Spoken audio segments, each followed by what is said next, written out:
So what is impaired empathy, first of all, right?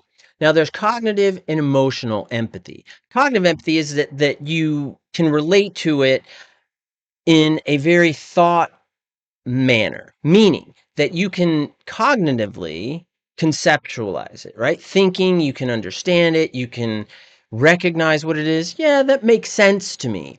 Emotional empathy is like, oh man, I really feel for you in that situation. And you feel it, not overwhelmed feeling. And sometimes people with BPD, they do overfeel things. They do really over empathize with others, right? And there's this thought about, if empath or not an empath or overly emotionally connecting, and that's true.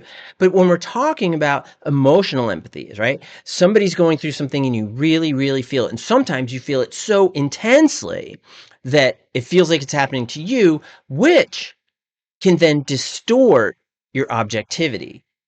So now what happens is the subjectivity gets into it and you're like, well, and you may over respond. Now, ADHD absolutely adversely impacts this, not all the time, but it can add to it. Let me explain how BPD and ADHD impact.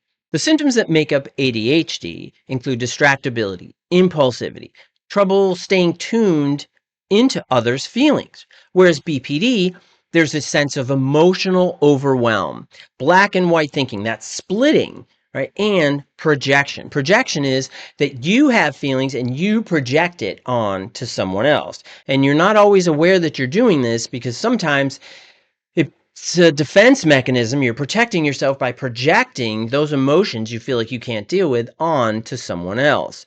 And because BPD does create a degree of distortion, that can be amplified. So you are responding emotionally to someone else, even though it's actually a feeling that you have that you are contending with.